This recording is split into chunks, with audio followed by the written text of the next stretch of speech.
Ainda tô terminando.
Olá, boa noite a todos. Estamos muito felizes em estar aqui novamente com todos vocês. Já recebemos algumas perguntas no chat sobre a disponibilização desse evento de hoje. Então, todos os eventos que a gente faz fica salvo no YouTube da Oncologia DOR, com o nome Encontros. Então, lá, quem quiser depois ver, tem vários já salvos, tem eventos sobre o açúcar, acupuntura, atividade física, e entre outros. E agora tem espiritualidade, vai ficar salva. E, gente, eu estou muito feliz de estar aqui com o Germano e com o Bruno. A gente fica quebrando a cabeça sobre temas palpitantes e interessantes e importantes para o dia a dia do paciente oncológico. E assim, hoje a gente está com tesouro em mãos, aproveitem, porque realmente é muito legal. Podem deixando suas perguntas no chat, que no final a gente vai tirar. Eu e Fabiana, eu sou oncologista clínica da Oncologia DOR, Fabiana, nossa fisioterapeuta querida, e ela elabora os eventos junto comigo, é um evento que a gente bolou aí para todos os pacientes. Fabiana, boa noite. Boa noite, Sabrina. Obrigada mais uma vez pela parceria. A gente já está caminhando por alguns meses e, assim, acho que com muito sucesso, né? E cada mês é um tema assim bastante relevante para os nossos pacientes e para quem quiser assistir, né? E reforçando que fica gravado, fica no YouTube, tá? É só procurar que estão lá todos os nossos eventos. Gostaria de agradecer por ter aceito o convite, tá? Os grandes nomes que nós temos hoje, a gente está muito orgulhosa, muito feliz deles estarem aqui, né? Para falar desse tema tão importante que é a espiritualidade. Hoje nós temos com a gente, como convidada, a doutora Germana, médica em cuidados paliativos, e Bruno Oliveira, doutorando em filosofia e capelão do INCA. Com grande prazer, tá? E eu estou muito agradecida, eu e Sabrina, por vocês estarem aqui participando desse nosso evento, que é lindo, tá? Eu tenho que falar que é lindo, porque é lindo, né? Então, muito obrigada, tá? Hoje a gente vai tentar entender um pouco a importância da espiritualidade no tratamento oncológico e também para as nossas vidas, eu me incluo nisso também, né? Então, aqui é para todos nós, tá? Então, eu convido a doutora Germana para iniciar, tá? A nossa live de hoje, vamos falar assim, né? E o Bruno Oliveira em seguida para dar continuidade. Muito obrigada a todos, tá? Vamos lá, Germana? Vamos lá, Fabi. Bom, primeiro eu queria parabenizar a Sabrina e Fabiana por esse evento de Encontros de Oncologia DOR. Tem sido realmente um sucesso e é lindo, você tem toda a razão. E agradecer pelo convite, estou muito feliz de estar participando com vocês aqui hoje.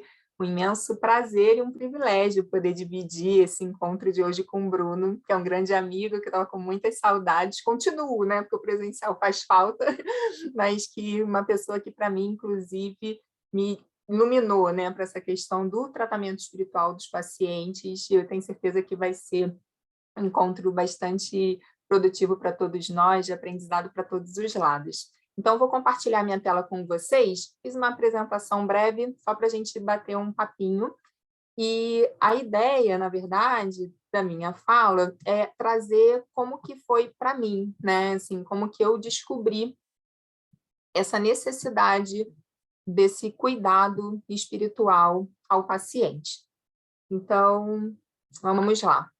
Eu acabei conhecendo esse cuidado espiritual através do cuidado paliativo, né? Quando eu comecei a trabalhar com cuidado paliativo, muitos conceitos novos apareceram para a minha vida.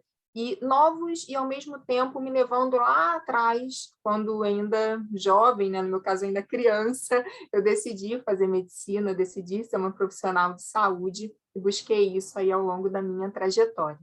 Costumo dizer que o cuidado paliativo, ele nos retorna àquele lugar que nos impulsionou nessa decisão, que é a decisão de cuidar do outro, né? Durante a formação médica, e não entendam isso como uma desculpa, uma justificativa para o que alguns colegas às vezes fazem por aí, que não é tão legal, a gente acaba sendo um pouquinho desvirtuado para cuidar de doenças, né? Na verdade, para curar doenças. e nos esquecemos um pouco de cuidar daquele que é o motivo principal do nosso dia a dia, o motivo principal pelo qual estudamos, nos dedicamos, nos empenhamos, que é cuidar de um ser humano. E cuidar desse ser humano por completo. E quando a gente fala sobre o cuidado paliativo, o conceito do cuidado paliativo, ele já traz embutido a necessidade desse cuidado também espiritual. Por quê? De acordo com a Organização Mundial de Saúde, eu achei interessante trazer essa definição, porque recentemente tem sido bastante vinculado na grande mídia o cuidado paliativo, com algumas definições até um pouquinho diferentes, né, do que é a realidade. E para quem que ele se destina? O cuidado paliativo, ele é uma abordagem que busca qualidade de vida para pacientes e familiares. Então, a gente já parte aí de um diferencial que a gente olha esse binômio paciente e família como centros do nosso cuidado, diante de doenças ameaçadoras da vida. Então, quando a gente está falando também de cuidado paliativo, a gente não está falando para aquele paciente que está exclusivamente em cuidados de fim de vida, falecendo, doenças terminais. A doença ameaça a vida daquela pessoa. Então, por motivos óbvios, a gente está falando que dá necessidade de cuidado paliativo para um paciente portador de um câncer, porque o paciente tem uma doença que ameaça a sua vida. Através da prevenção e alívio do sofrimento, e por meio da identificação precoce e avaliação impecável e tratamento dos problemas físicos, psicossociais e espirituais. E aí, se vocês me perguntassem, olha, se você pudesse fazer um grande resumo da definição do que é cuidado paliativo, eu tomaria a liberdade de dizer que cuidado paliativo é alívio do sofrimento.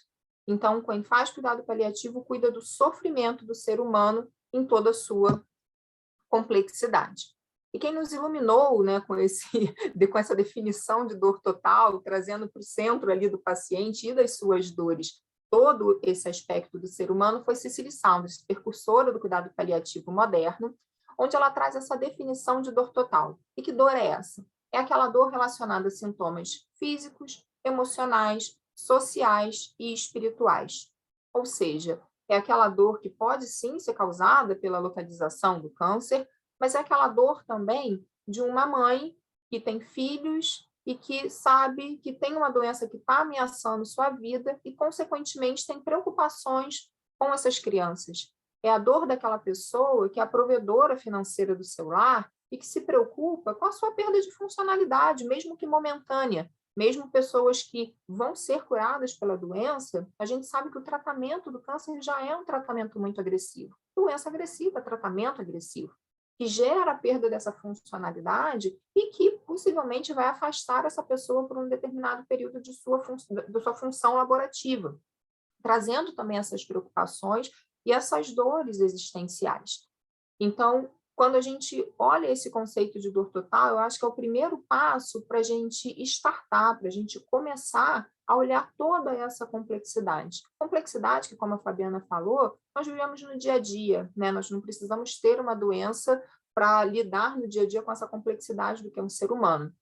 Mas quando esse ser humano está diante de uma doença que ameaça a sua vida, de uma forma geral, isso fica um pouco mais exacerbado e você precisa ter um olhar diferenciado para essa abordagem. Eu tentei trazer aqui, de uma forma, né, bem genérica, assim, bem global, quais são esses principais sintomas que podem ser enfrentados. Então, dos sintomas físicos, dor, dispneia, náuseas, insônia.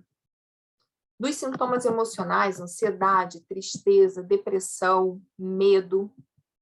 Dos sintomas sociais, as preocupações com a família, preocupações com a casa, bens, benefícios possíveis. E os sintomas espirituais, certamente o Bruno vai falar amplamente disso com a gente, e estão relacionados ao que é sagrado para a pessoa, né? E aí eu acho que esse grande diferencial é que a gente precisa fazer, que sintomas espirituais não necessariamente estão relacionados à religiosidade, né, Bruno? Então, isso eu aprendi com o Bruno ali através de ótimas aulas e palestras, que pode sim, né, ser a religiosidade, né? O sagrado pode ser a religião, mas não necessariamente. E quando a gente fala de sagrado, de propósito, significado de vida, a gente está falando para todas as pessoas, e não só para aquelas pessoas que têm uma religião, que têm crenças necessariamente divinas, né? Então, acho que esse é um ponto bem importante. E para a gente, né, poder olhar esse cuidado espiritual, eu né? Eu acho que essa imagem reflete bem o que a gente está falando. A gente não está falando de um cuidado que ele é destinado para pessoas específicas. A gente está falando de um processo que precisa estar dentro da linha de cuidado do paciente oncológico. Quando a gente fala de cuidado paliativo, eu não estou dizendo que todo paciente com câncer precisa ter um paliativista. Acho que essa também é uma definição importante, né? Quem faz cuidado paliativo é paliativista. Então, esse paliativista, ele não precisa estar presente para todos os pacientes que têm um diagnóstico de câncer. Geralmente, eles são mais destinados àqueles pacientes que têm doenças mais avançadas e, consequentemente, sintomas mais difíceis de serem controlados, porque são especialistas nisso. Mas o que a gente está dizendo é que todo oncologista, seja clínico, seja cirurgião, fisioterapeuta, enfermeiro, psicólogo, todos os profissionais de saúde que trabalham com oncologia têm sim que ter conhecimentos, pelo menos basais, sobre o cuidado paliativo e aplicá-los dentro da sua prática diária. Isso através de quê? Olhando pacientes, familiares e amigos como nosso foco de atuação, como esse binômio necessário de cuidado, através do controle de sintomas físicos, emocionais, sociais e espirituais. E nenhum profissional de saúde é capaz de fazer tudo isso sozinho. Por isso, precisamos contar sempre com uma equipe multiprofissional. Tenho a sorte de contar com Fabiana também, no meu time, a gente vê vários pacientes juntos, e o prazer imenso de contar com o Bruno, que é quem fala agora um pouquinho com vocês. Bruno, com você. Obrigado, Gê. Obrigado todos e todas que estão nos assistindo. Bom, Germana foi minha diretora, né? Foi minha chefinha durante algum tempo, onde a gente pôde trocar tanto, aprender tanto. E essa introdução que ela faz, tão importante sobre cuidados paliativos, eu vou basicamente continuar agora, né, na mesma linha dela, mas aprofundando um pouquinho na questão da espiritualidade. Eu queria começar com uma reflexão minha mesmo, daqueles momentos que a gente começa a pensar na vida. Se a vida se restringisse apenas às questões orgânicas, se viver não fosse mais do que um mero existir, talvez se pudesse ver o tempo como obrigação a se cumprir. Mas há sentido na vida.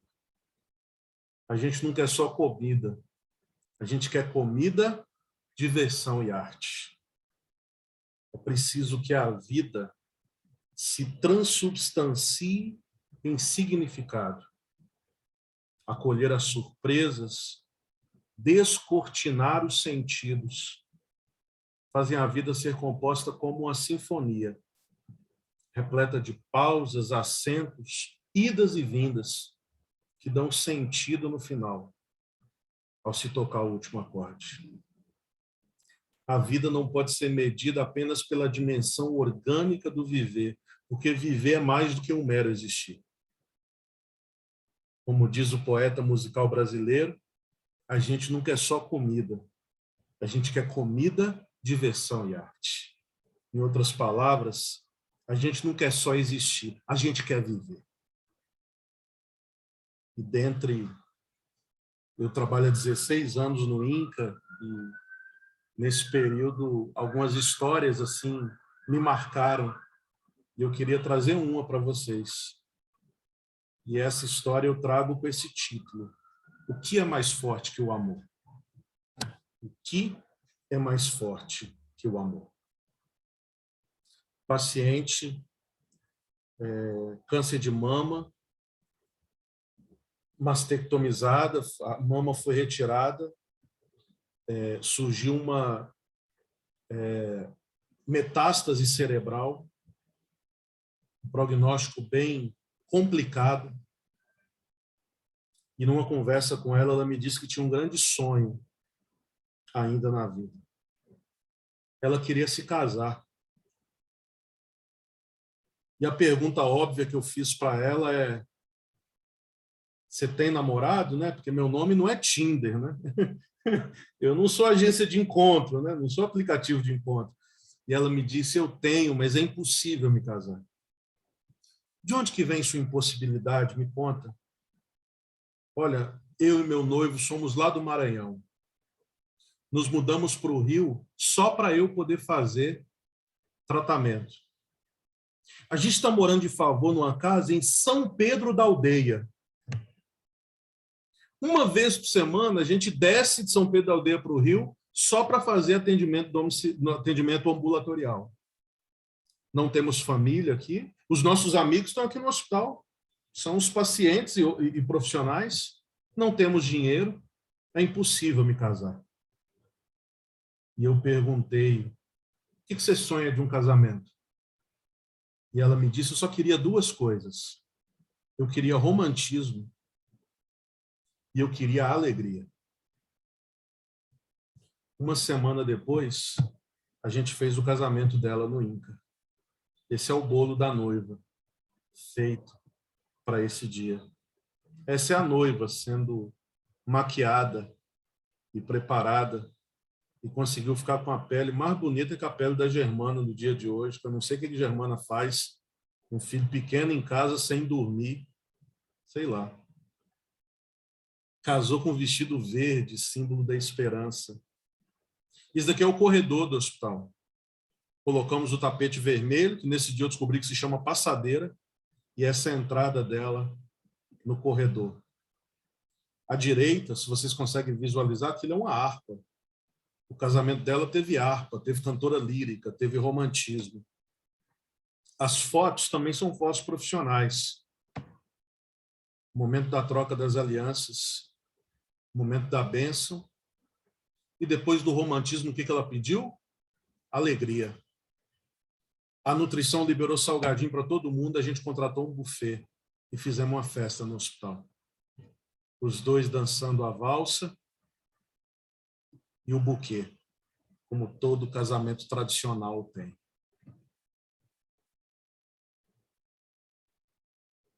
É o médico psiquiatra Viktor Frankl, que trabalha como ninguém o tema do sentido, que vai dizer que quando não podemos mudar uma situação, enfrentamos um desafio ainda maior de mudar a nós mesmos. Viktor Frankl não nega que os problemas afetam a nossa vida, mas a pergunta que ele quer responder é como seguir em frente apesar das condições que afetam atualmente a nossa vida. Essa paciente decidiu se casar.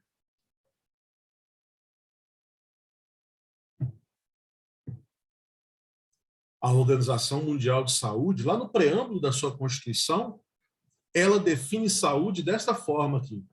Saúde é o estado de mais completo bem-estar físico, mental, social e espiritual, e não apenas a ausência de doença. Quando a gente olha para essa definição, a pergunta óbvia que surge é: quem de nós, em sã consciência, a começar pelos palestrantes aqui, pode se considerar uma pessoa saudável? Traduzindo, quem de nós pode dizer que vive num estado de mais completo, não um pouquinho não, é mais completo bem-estar físico? Cara, não estou mesmo, tá? Mental, agora que a gente foi reprovado. Social, nunca as nossas relações sociais estiveram tão afetadas como em tempo de pandemia. E espiritual, que a gente não sabe nem o que é. Onde convir comigo que essa definição de saúde torna a saúde como algo inatingível do ser humano. A gente está falando de algo que não existe, a gente está falando de algo inatingível. Criticando esse conceito de saúde do OMS, surge um teólogo alemão chamado Jürgen Moltmann, que no seu livro A Ética da Esperança vai trazer a sua definição de saúde. E ele diz o seguinte: saúde é a capacidade para a superação da forma autônoma da dor, da enfermidade e da morte. Não é a ausência de dor e transtornos, é a força para viver com eles. Se entendermos como Moltmann entende, a saúde deixa de ser o sentido da vida humana e passa a ser a consequência de uma vida que é vivida com sentido. A saúde não é o objetivo da vida, nós vivemos com o objetivo de alcançar esse estágio máximo chamado saúde. Mas nós simplesmente vivemos E ao viver coisas que nos trazem sentido, nos descobriremos saudáveis. Por isso que Kangley sustenta que a saúde não é um conceito científico mais vulgar, uma questão filosófica. Não vulgar no sentido de trivialidade, mas vulgar no sentido de que precisa estar ao alcance de qualquer sujeito, capaz de ser enunciado por qualquer pessoa. E se a saúde não é ausência de doença, talvez a gente encontre um conceito de saúde mais fiel à ideia no sertanejo lá do Goiás, mesmo com as suas frieiras no pé, no matuto lá do interior de Minas, mesmo com as suas patologias, do que nos letrados da academia ou nos cientistas dos hospitais. Se a saúde não é ausência de doença, explica porque muitas vezes a gente vai atender um paciente e, apesar da patologia, que a gente tem tantos nomes para elas, a gente enxerga tanta vida naquela vida que a gente se questiona, parece que o doente aqui sou eu. E talvez o seja.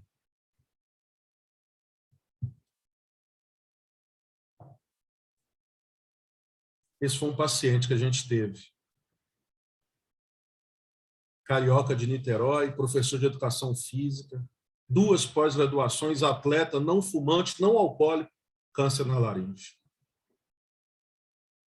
Matorino ainda tem uma conta no Instagram, obrigatório agora todo mundo lá curtir a conta do Matorino, porque ele, apesar de ter falecido há 2 anos, a conta está ativa pela família, chamado @palavra combinada. E Matorino passava o dia vendo pessoas que estavam um dia na internet um pouco mais triste, e escrevia poemas para essas pessoas. Matorino interna no hospital e adivinhem, ele receitava pílula em forma de poema e escrevia poemas para os pacientes e para os profissionais do Instituto. Matorino tinha o sonho de lançar um livro para 39 pessoas que ele considerava muito especiais na sua vida. Chamamos o Instituto Hope realizador de sonhos, e esse foi o dia da manhã de autógrafos do Matorino. Ele desce sem saber o que estava acontecendo. E quando ele chega no auditório, está as 39 pessoas que ele queria presentear.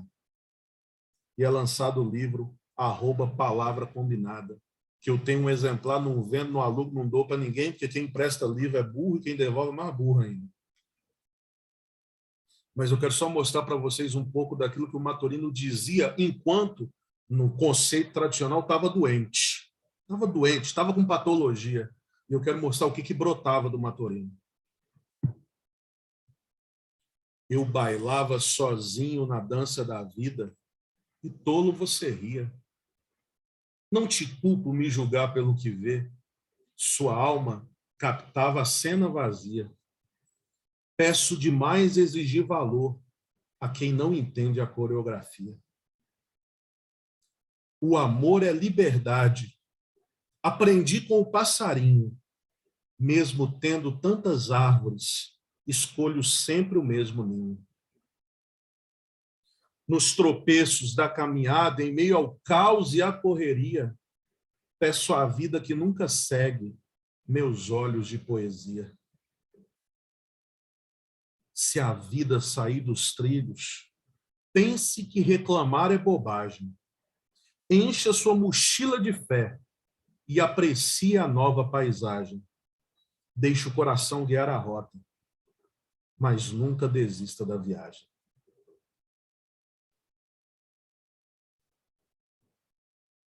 A anatomia do espírito. Como é que a gente pode entender esse conceito de espiritualidade? Esses gráficos são das religiões ao redor do mundo, e fica muito claro para a gente que é um gráfico fácil de entender, né? Como é que as religiões se distribuem. E eu imaginei que talvez a gente não entenda muito através desse gráfico, e trouxe um segundo gráfico. Esse gráfico é fácil de entender. É a transmutação entre as religiões, né? Para a gente saber como que surgiram as mais diversas religiões. Como eu acho que nem você nem eu entendemos esses gráficos, então vamos para questões mais basilares, né? Primeiro, reconhecer as origens humanas da religião. É Martinho Lutero que diz que o ser humano, o homem, só pode ter uma atitude religiosa para com aquilo que ele apreende como valor, aquilo que tem a ver com a sua vida e a sua morte. Por isso, a gente até transformou o termo religiosamente em um adjetivo, né? Rubem Alves, no seu texto, no seu livro O Enigma da Religião, diz o que é a religião, senão um sonho de grupos humanos inteiros. A religião é para a sociedade aquilo que o sonho é para o indivíduo. A religião revela a lógica do coração, a dinâmica do princípio do prazer, na medida em que luta por transformar um caos não humano ao seu redor, numa ordo amoris. A religião tenta ou procura transformar esse caos numa explicação lógica da realidade. Mas existe um processo na pós-modernidade chamado bricolagem religiosa. Esse processo é denunciado por uma filósofa, socióloga da religião francesa chamada Danielle Hervieux-Leguet. Ela diz que os indivíduos hoje, é muito raro o indivíduo que tem uma religião e só se utiliza daquela religião. A pós-modernidade traz um elemento novo. É muito comum, e por favor, gente, aqui sem juízo de valor, tá? É muito comum aquela senhora que é católica apostólica romana, mas quando o pastor está orando no programa da TV, ela coloca o copo com água lá para ele abençoar e ela beber. E quando o negócio aperta, ela vai para o terreiro de candomblé. Ou seja, os indivíduos acabam formando uma identidade religiosa que faça sentido para si. Por isso, o cuidado que a gente tem que ter, inclusive, na nossa observação do paciente, ao saber que o paciente é católico, imaginar que só elementos católicos lhe são importantes, porque os indivíduos criam essa bricolagem com elementos que lhe tragam sentido. O William Breitbart, que é um médico estudioso dos cuidados paliativos e da espiritualidade, ele define espiritualidade como aquilo que permite que uma pessoa vivencie um sentido transcendente na vida. É uma construção que envolve fé e envolve sentido. A espiritualidade nos permite acessar uma dimensão da transcendência da vida. E é por isso que, quando a gente fala de espiritualidade, a gente tem que ter em mente algumas coisas. A espiritualidade tem um eixo, que é um eixo vertical, que diz respeito ao vínculo, ao relacionamento do indivíduo com o divino, seja como o indivíduo nomear esse divino, Deus, Alá, Olorum. Mas a espiritualidade também tem um eixo horizontal, que diz respeito a esse mesmo vínculo do indivíduo com essa vida. As nossas relações, as coisas que nos trazem sentido, a natureza, a arte, a música, os meus projetos e sonhos de vida. Um indivíduo, como Germano, inclusive, já sinalizou, pode acessar a sua espiritualidade através do religioso. E está tudo bem, isso é legítimo. O que ele não pode é absolutizar essa experiência, ou seja, transformar a espiritualidade no monopólio da religião. E dizer que, para se falar de espiritualidade, a gente tem que falar de religião. Porque outros indivíduos vão viver essa mesma experiência transcendente do sagrado através das relações, da horizontalidade. Através de questões existenciais, através da realização de projetos e sonhos, como um paciente que eu tive, ateu, e uma vez perguntei a ele como ele fazia nos momentos de dificuldade, de adversidade, para transcender. A que ele recorria? E ele me disse que era surfista e sempre teve uma relação muito intensa com o mar. Então, costumava caminhar na praia e, quando entrava no mar, parece que o mar entrava nele e ele se sentia alimentado espiritualmente. Eu vou dizer que essa experiência não é espiritual porque não invocou o nome de Deus, não. Ela está repleta de espiritualidade, porque ela está nessa demanda de sentido da existência. Sempre que eu tenho dificuldade de explicar um conceito, eu costumo ir para a poesia. Eu acho que os poetas conseguem explicar com uma facilidade muito grande o que as nossas letras acadêmicas têm dificuldade. E talvez muito disso que eu falei até agora, a Emily Dickinson, poetisa, explica nesse poema. Alguns guardam o domingo indo à igreja. eu guardo ficando em casa, tendo um sabiá como cantor e um pomar para o santuário. Alguns guardam o domingo em vestes brancas, mas eu só uso minhas asas. E ao invés do repicar dos sinos na igreja, nosso pássaro canta na palmeira. É Deus que está pregando. Pregador admirável, e o seu sermão é sempre curto. Assim, ao invés de chegar ao céu só no final, eu o encontro o tempo todo no quintal. Alguns guardam o domingo indo à igreja, e está tudo bem, é a sua experiência. Mas outros têm acesso a esse mesmo sagrado nos quintais de casa. Nos quintais de casa. Tendo um sabiá como cantor, tendo um pomar no santuário. A transcendência, então, gente, não é um conceito exclusivamente religioso. A transcendência, o conceito da transcendência, está entorpecida por situações existenciais que são particulares. É o que o filósofo francês Luc Ferry vai falar da transcendência pelo amor. Nós transcendemos onde nós conseguimos viver pelo amor. Uns transcendem pelo religioso, outros vivem essa transcendência através das relações interpessoais. Jean-Yves Leloup, dentro desse conceito de transcendência, né, relata o diálogo de um passante com 2 talhadores de pedra que trabalhavam na construção da Catedral de Notre-Dame, em Paris. O forasteiro lhes pergunta o que eles estão fazendo. Um deles responde sem se importar: eu estou quebrando pedra. O outro diz com entusiasmo: estou construindo uma grande catedral. Percebam aqui que o trabalho era pesado e repetitivo para ambos, mas a dinâmica subjetiva que os representava era completamente diferente. Me fez lembrar Adélia Prado, num poema que ela tem, que ela diz assim: de vez em quando Deus me tira a poesia. Eu olho pedra e vejo pedra mesmo. Viver sem a poesia é viver sem transcendência, é olhar para a pedra e só ver a pedra, enquanto o outro dizia: eu estou construindo uma grande catedral.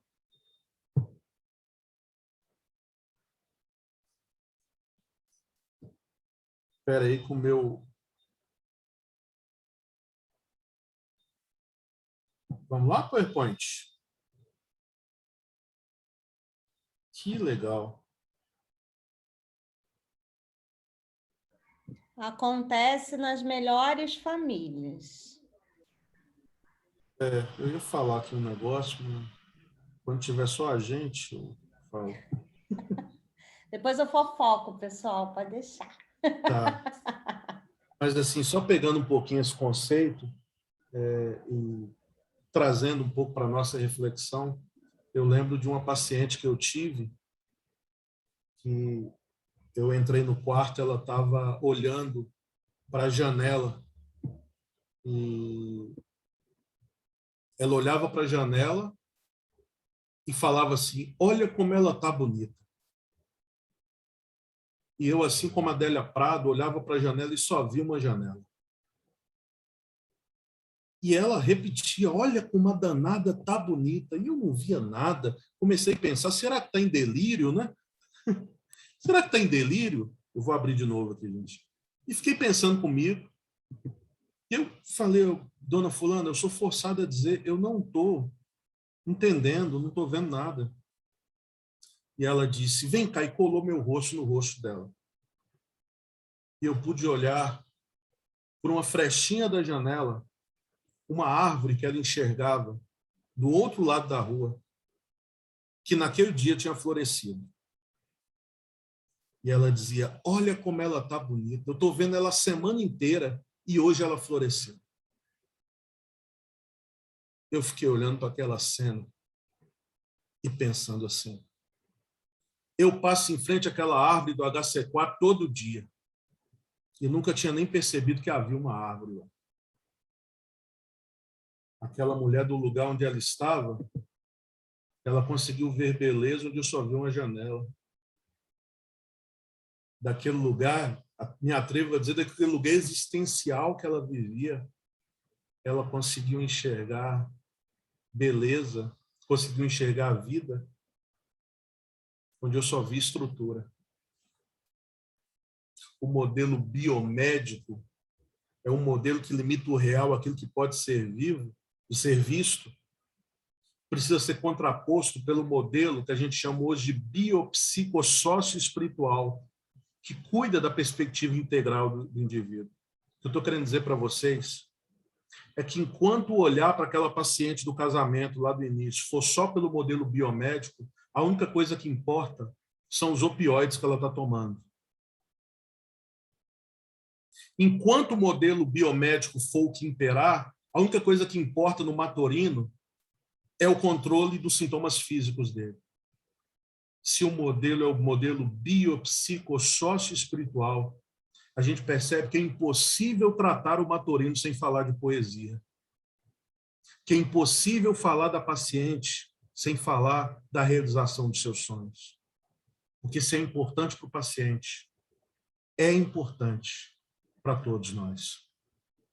Eu não consegui abrir aqui o restante da apresentação, gente, mas eu vou fechar por aqui até para a gente poder interagir nas nossas perguntas, né? E é isso. Obrigado a todos e todas. Gente, eu acho que as pessoas estão assim, ó. E aí, o que acontece? Ninguém mandou pergunta, tá todo mundo em estado de choque. Assim, elogiaram muito, claro, óbvio, que ainda conseguiu se manifestar de alguma forma.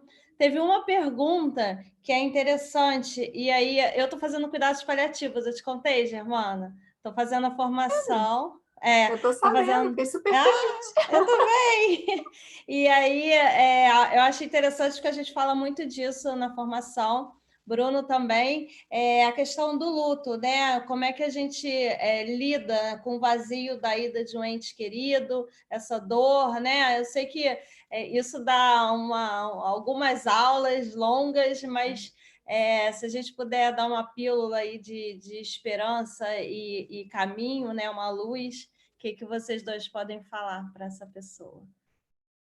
Eu queria só falar um pouquinho, porque acaba que, acho que até expande um pouco a pergunta, né? Porque a gente não vai ter uma resposta absoluta, porque é óbvio que cada pessoa vai ter os seus mecanismos, né, de enfrentamento de uma dor tamanha, e o que eu acho que é mais interessante, pelo menos para mim, foi e tem sido um grande aprendizado, é perceber que o luto, muitas vezes, ele se inicia até no momento do diagnóstico, né? E com as difíceis notícias que os pacientes podem receber ao longo do enfrentamento de uma doença tão difícil.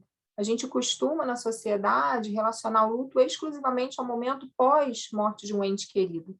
Então, acho que quando a gente consegue perceber esse luto até de uma maneira já mais precoce, seja naquelas projeções, naqueles planos, sonhos que nós achávamos que iriam se concretizar e que não vão mais. No momento que a gente se dá conta disso, o luto já vai começando a existir.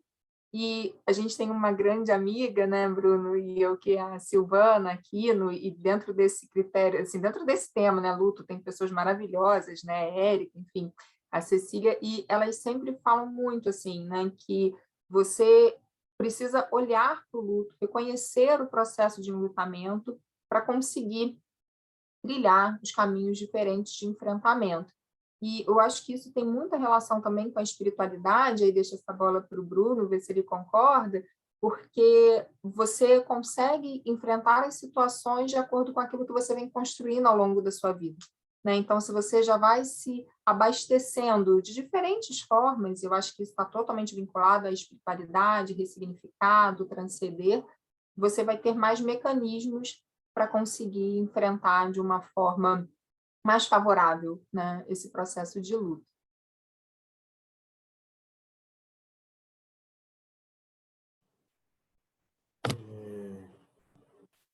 É isso.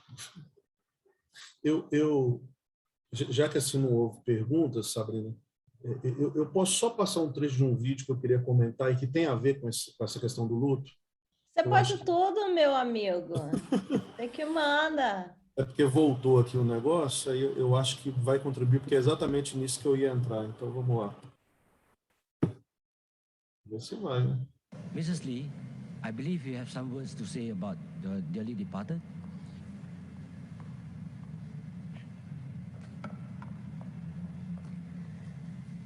I'm not going to sing praises for my late husband. Not today. Neither am I going to talk about how good he was. Enough people have done that here. Instead, I want to talk about some things that will make some of you feel a bit uncomfortable. First off, I want to talk about what happened in bed. Ever had difficulty starting your car engine in the morning?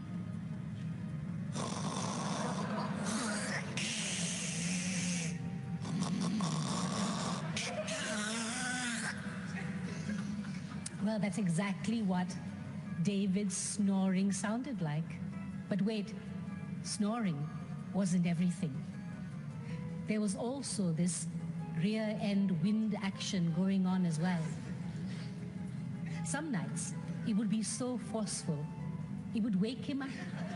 What was that? He would ask. Oh, it's the dog, I would say. Go back to sleep, dear. Oh, you might find this all very funny, but towards the end of his life, when his illness was at its worst, these sounds indicated to me that my David was still alive.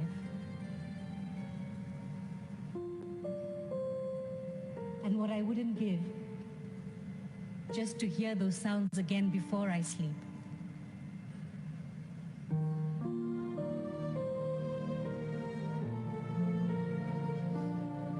In the end, it's these small things that you remember, the little imperfections that make them perfect for you. So to my beautiful children, I hope one day you too find yourselves life partners who are as beautifully imperfect as your father was to me.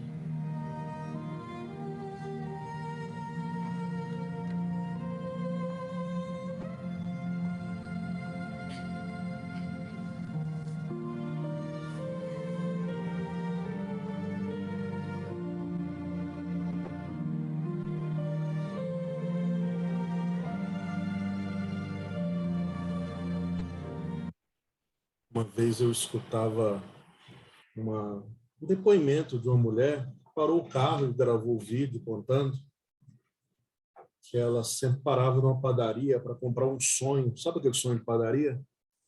E que para ela era o melhor sonho do mundo. E um dia ela virou para o padeiro e disse: olha, o seu sonho só falta uma coisa para ele ser melhor.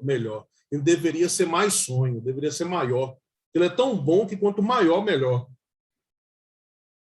No outro dia ela chegou na padaria para comprar o seu sonho da tarde e eu tinha feito uma surpresa e tinha feito um sonhão para ela. Um sonho enorme preparado só para ela.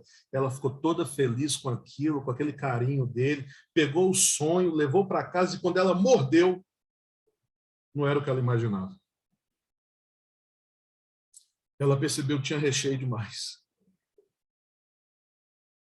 Ela voltou naquele padeiro e disse assim: eu queria pedir desculpa porque eu tentei melhorar algo que já era perfeito para mim.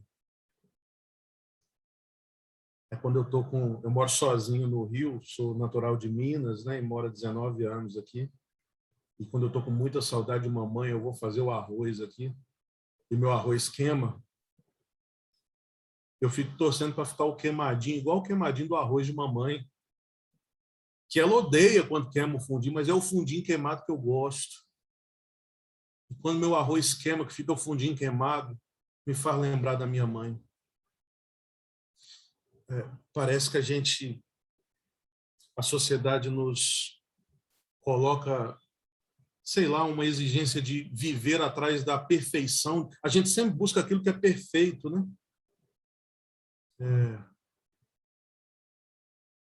A gente busca os relacionamentos perfeitos, a gente busca o emprego perfeito, a gente busca a profissão perfeita, a gente quer as coisas perfeitas.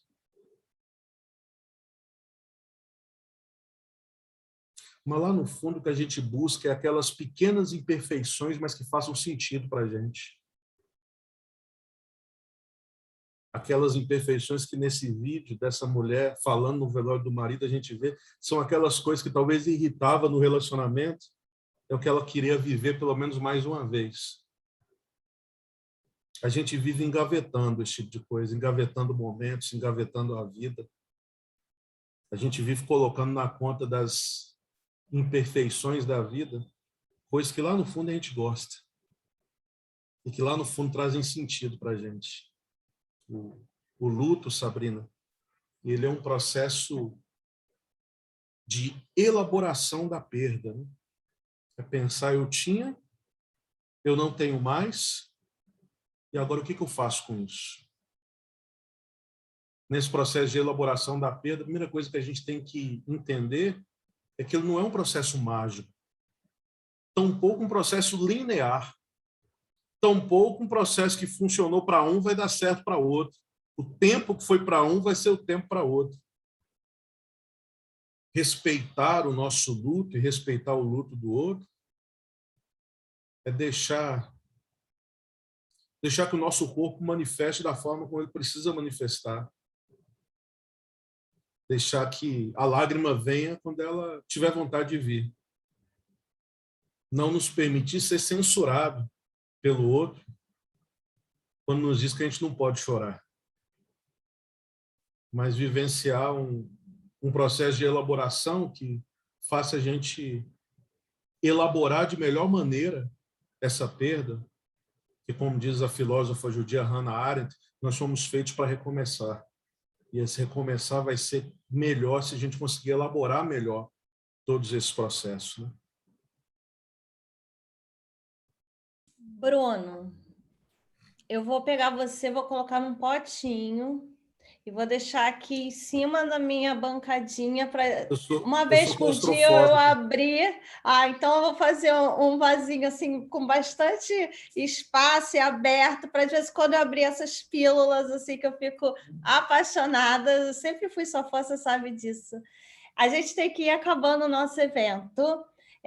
A sua fala me lembrou de duas coisas interessantes. Uma que eu vivi e outra que o Roberto estava aqui, né? O Roberto do Hope, ele realiza sonhos de pacientes em fim de vida, e ele sempre fala, eu tenho um podcast com ele sempre fala que quando ele começou a realizar sonhos desses pacientes, ele achava que os pedidos iam ser, né, coisas caras, alguma coisa assim, mas que a maioria deles são coisas muito simples, né? Ir à praia, voltar à casa onde a gente morava, onde o paciente morava. Então, é bem o que você falou, e eu vivi essa experiência na minha vida. Meu pai teve câncer de mama. Eu sempre falo de uma passagem no livro que eu escrevi, dessa vivência, de ele, antes de começar a químio, ele sentado brincando com os netos no chão, e quando ele estava em químio, com bastante inchaço nas pernas, edema, dificuldade de andar, os meus filhos chamaram ele para brincar no chão e não conseguia. E no dia que ele sentou no chão a primeira vez, eu estava na cozinha, nem dei bola, ficava passando para lá e para cá, e quando ele não sentou, me doeu muito, né?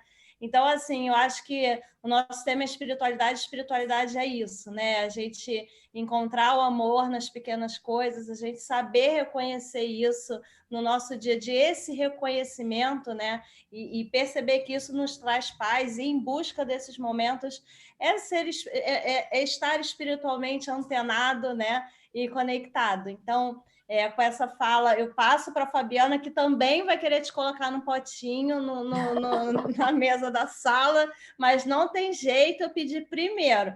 Gente, muito obrigada, vai ficar gravado. Fabiana, vamos passar a fala para você, depois para eles dois, tá bom? Estou muito feliz. Acho que nem consigo falar. O Bruno me fez eu me emocionar aqui várias vezes. Quando ele falou de lágrima, eu já estava aqui já. Cara, você me fez arrepiar várias vezes, me fez emocionar, me fez pensar nas minhas pacientes, me fez pensar na minha vida nesse tempinho que você falou. Cara, eu quero te ouvir mais e quero te ouvir sempre. Eu acho que Foi maravilhoso. Germana, você nem precisa falar que você já nasceu maravilhosa, né? Então, obrigada, Até tá? uma covardia, né? Já nasceu, ela já é maravilhosa, já nasceu maravilhosa. A Germana dá vontade da gente se esconder embaixo da mesa, né? Enquanto ela fala, assim, depois a gente aparece. Bruno, muito obrigada. Germana, muito obrigada. Marketing, muito obrigada. Sabrina, de novo, muito obrigada por a gente estar aqui. Mês que vem a gente tem mais, né? Passo a palavra para a Germana e ao Bruno para finalizar esse encontro de hoje. Obrigada, eu que só tenho a agradecer, Sabrina, Fabiana, mandar um beijo para todos que estão aqui também nos assistindo, nos ouvindo.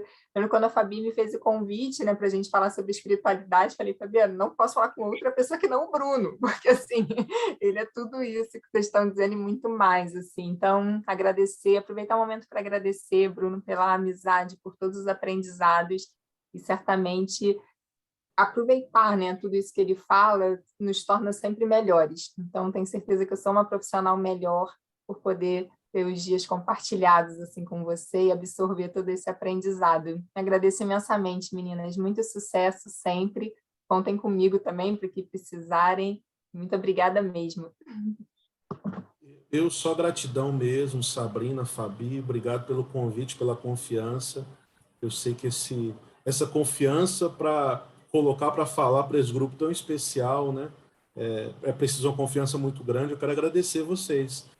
G, eu quero agradecer por tudo, assim, cara. A Germana é uma pessoa muito especial na minha vida.